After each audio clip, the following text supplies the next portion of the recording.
Alhamdulillah, salatan wassalaman ala Rasulillah wa ala alihi wa sahbihi wa mawalah. Allahumma salli ala sayyidina Muhammad wa ala ali sayyidina Muhammad.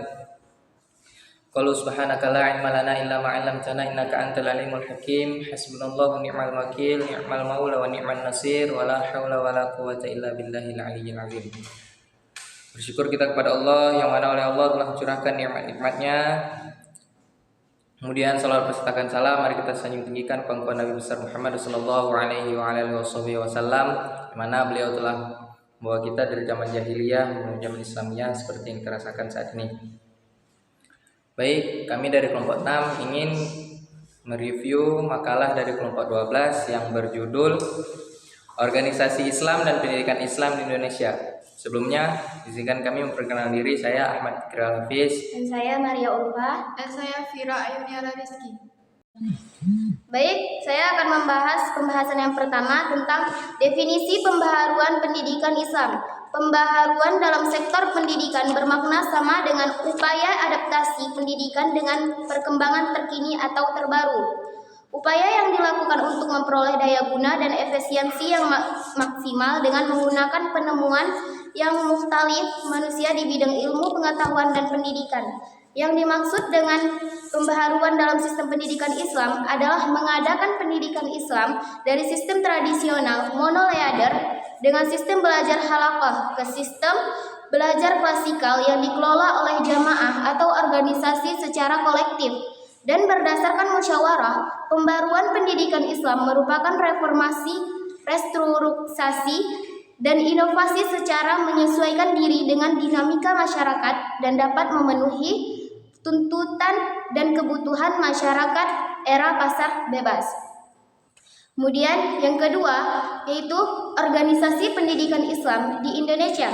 Indonesia melahirkan lebih banyak organisasi atau lembaga Islam karena didorong oleh mulai tumbuhnya sikap patriotisme dan rasa nasionalisme pada akhir abad ke-19 yang mengalami kemunduran total sebagai akibat eksploitasi pendidikan pemerintah kolonial Belanda.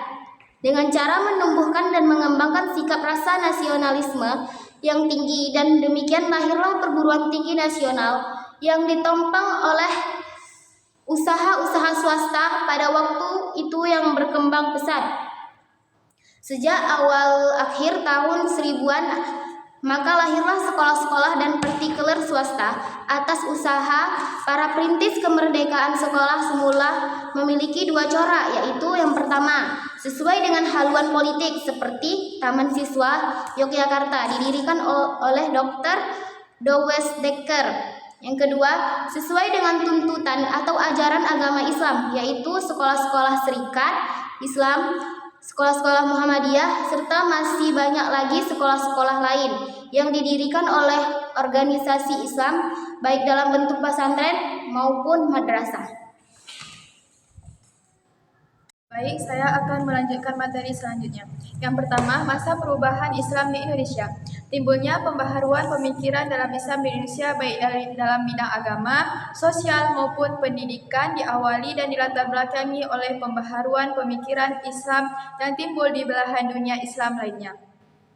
Terutama diawali oleh pembaharuan pemikiran Islam yang timbul di Mesir, Turki, dan India.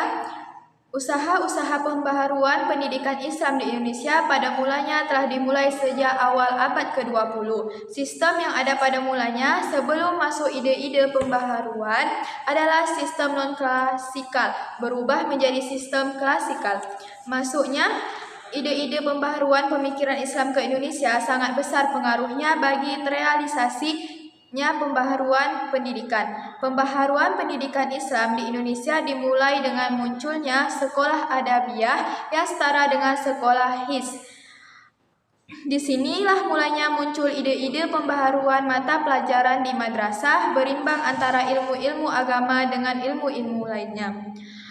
Tokoh-tokoh pendidikan Islam di Indonesia, yang pertama Ahmad Dahlan, yang kedua Hashim Asy'ari, yang ketiga Abdullah Halim, yang keempat Hamka, yang kelima Basyuni Imran, yang keenam Hasan Luwulan, yang ketujuh Aziyumardi Azra. Baiklah, saya akan menanggapi makalah dari kelompok 12 yang mana Pembahasan dari kelompok 12 tersebut, mereka tidak ada membahas sejarah awal mulanya organisasi pendidikan Islam Indonesia. Dan juga tidak ada membahas tentang pencapaian-pencapaian tokoh-tokoh pendidikan Islam di Indonesia. Dan mereka juga tidak membahas ataupun menyebutkan apa-apa saja organisasi Islam di Indonesia. Dan kurangnya juga pembahasan peran organisasi Islam di Indonesia.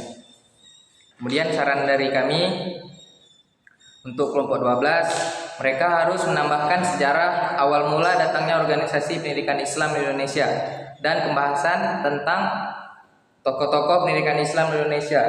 Itu harus ditambah lagi pembahasan tentang pencapaian-pencapaian dari tokoh-tokoh itu masing-masing, serta sampai akhir hayat dari tokoh-tokoh itu dijelaskan lagi.